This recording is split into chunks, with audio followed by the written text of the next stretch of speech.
నిజంగానే ఈ వార్త అత్యంత దారుణం, దుర్మార్గం కూడా. ఈ వార్తలో పత్రికలో బయటకొచ్చిన తర్వాత ప్రభుత్వమే స్పందించాలి. ఈ కథనం కనుక నిజమైతే నిజంగా ప్రభుత్వం చాలా సీరియస్గా కొందరి మీద చర్యలు తీసుకోవాల్సి ఉంటుంది. దీన్ని కూడా రాజకీయ కోణంలో సమర్థించేసుకుంటే ఎవరేం చేయలేరు.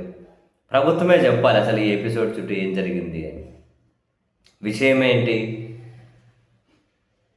పత్రికల్లో వచ్చిన కథనం యథావిధిగా కనుక చూస్తే, బ్రెయిన్ డెడ్ అయ్యి అచేతనంగా ఆసుపత్రిలో ఉన్న వ్యక్తి లేచి వచ్చి 100 కోట్ల ఆస్తులను రిజిస్ట్రేషన్ చేశాడట.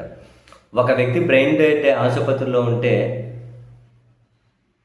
ఆ వ్యక్తి పేరు మీద 100 కోట్ల రూపాయలను టీడీపీ నేత రాయించుకున్నాడట. బ్రెయిన్ డెడ్ అయ్యి అచేతనంగా ఆసుపత్రిలో ఉన్న వ్యక్తి లేచి వచ్చి 100 కోట్ల ఆస్తులను రిజిస్ట్రేషన్ చేశాడు. అది కూడా 2 రోజుల్లోనే పూర్తి చేసేశాడు. ఆ పైన మళ్ళీ వచ్చి ఆసుపత్రిలో చేరాడట. మళ్ళీ ఆ వెంటనే చనిపోయాడట. చాలా దారుణం. ఇదంతా ఎలా సాధ్యమైందంటారా? భారీ ఆస్తులను కాజేసేందుకు ప్రభుత్వంలోని కీలక నేత అండతో టీడీపీ ఎమ్మెల్సీ చక్రం తిప్పడంతోనే. వివరాల్లోకి వెళ్తే, మాలేపాటి సుబ్బనాయుడు, శ్రీ పొట్టి శ్రీరాములు నెల్లూరు జిల్లాకు చెందిన టీడీపీ నాయకుడు, AP agro industries development corporation chairman, TDP రాష్ట్ర ఉపాధ్యక్షుడిగా కూడా ఉన్నాడు. కావలి నియోజకవర్గంలో కీలక నాయకుడు. గత ఏడాది జరిగిన అసెంబ్లీ ఎన్నికల్లో సీటు ఆశించి చివరి నిమిషంలో భంగపడ్డాడు. టీడీపీ సీనియర్ నేత ఎమ్మెల్సీ బీద రవిచంద్రకు సుబ్బనాయుడు అత్యంత సన్నిహితుడు. వీరి మధ్య చాలా బలమైన ఆర్థిక బంధాలున్నాయి. ప్రభుత్వంలోని కీలక నేతను అడ్డు పెట్టుకొని అడ్డగోలు సెటిల్మెంట్ల ద్వారా సంపాదించారు అనే విమర్శలు ఉన్నాయి. అనేక ఆస్తులను కొనుగోలు చేసినట్లు తెలుస్తుంది. సుబ్బనాయుడు ఈ నెల 11వ తేదీన సీఎం చంద్రబాబు నిర్వహించిన వ్యవసాయ శాఖ సమీక్షకు హాజరై ఉన్నట్టుండి కుప్పగూలారు. తాడేపల్లిలోని మణిపాల్ ఆసుపత్రిలో చేర్చగా బ్రెయిన్ స్ట్రోక్గా వైద్యులు నిర్ధారించారు. దీంతో ఆయన ఆస్తులపై ఎమ్మెల్సీ బీద రవిచంద్ర కన్నేశారు. వాటిని తన పరం చేసుకునేందుకు పెద్ద గూడుపుటాన్ని నడిపారు. సుబ్బనాయుడు 11వ తేదీ నుంచి ఆసుపత్రిలో అచేతనంగా ఉన్నారు. కానీ ఆయన పేరిట ఉన్న సుమారు 40 ఆస్తులు ఈ నెల 15, 17వ తేదీల్లో ఎమ్మెల్సీ బీద రవిచంద్ర సోదరుడు, భార్య, కోడలు, సన్నిహితుల పేర్లపైకి రిజిస్టర్ అయ్యాయట. ఇది ఎట్లా? ఆయన ఆసుపత్రిలో ఉంటే రిజిస్టర్ ఎట్లా అయ్యాయి? 40 ఆస్తులు అట్లా రిజిస్టర్ అయ్యాయట. 200 కోట్ల విలువ అట.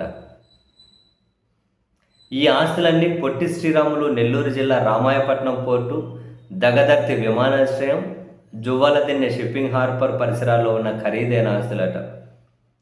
అల్లూరు మండలం ఇసుకపాలెం పరిధిలోకి వచ్చే వీటి విలువ మార్కెట్ రేటు ప్రకారం 200 కోట్లకు పైనే ఉంటుందట.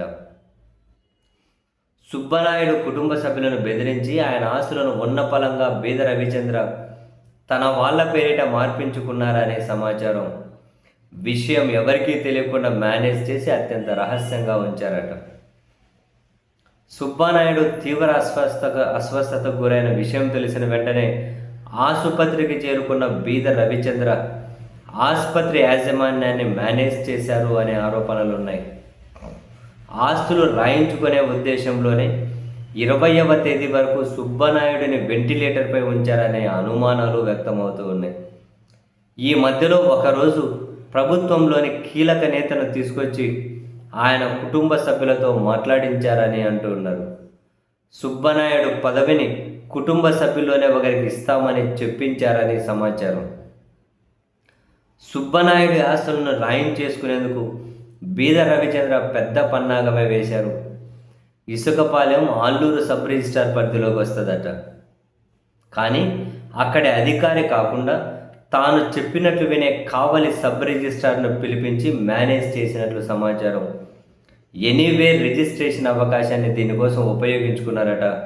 సుబ్బనాయుడి కుమారుడిని బెదిరించి ఆయన ఫోన్కు వచ్చే ఓటీపీలను తీసుకున్నారట.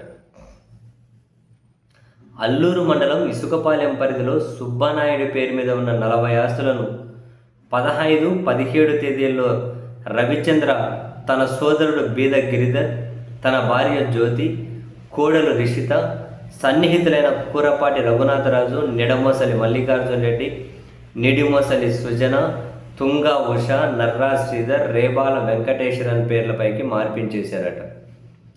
వాస్తవానికి ఈ ఆస్తుల రిజిస్ట్రేషన్ చేయాలంటే వాటి యజమాని అయిన సుబ్బనాయుడు ఖచ్చితంగా ఉండాలట. సంతకాలు పెట్టడంతో పాటు ఆధార్ అథెంటికేషన్, వేలిముద్రలు కూడా వేయాలట. తన మొబైల్ నంబర్కు వచ్చే ఓటీపీని చెప్పాలట.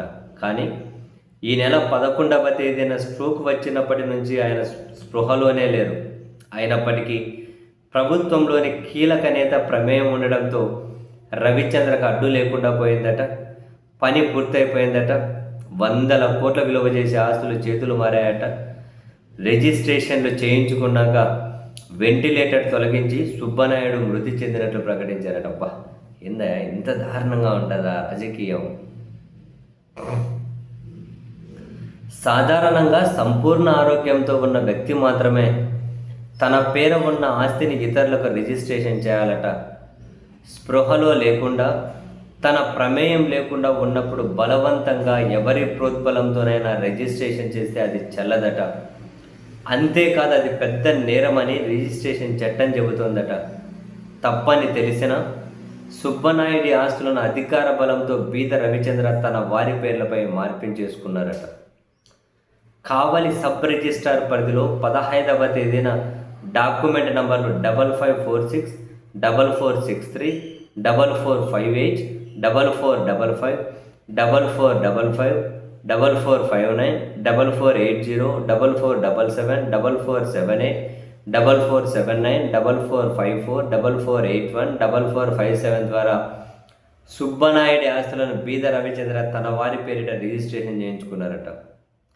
17వ తేదీన 4521, 4552 డాక్యుమెంట్ నంబర్లతో 2 రిజిస్ట్రేషన్లు చేయించారట. ఇవే కాక ఇతర ప్రాంతాల్లో ఉన్న చాలా ఆస్తులను సుబ్బనాయుడు నుంచి తమ వారి పేర్ల మీద మార్పించినట్లు తెలుస్తుందట.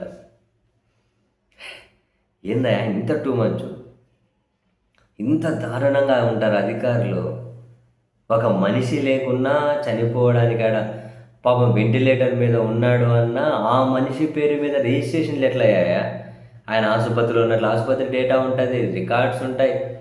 ఆయన రిజిస్ట్రేషన్ ఆఫీస్కి ఎట్లా వచ్చారు, ఎట్లా రిజిస్ట్రేషన్ చేశారని వీళ్ళు ఇంత తెగింపు. ఆ రిజిస్టర్ ఎవడు, ఎట్లా చేస్తారు?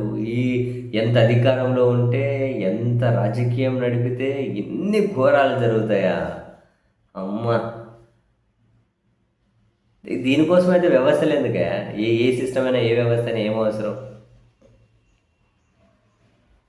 కళ్ళు బయలు గమ్మినాయి ఇది చదువుతూ ఉంటే.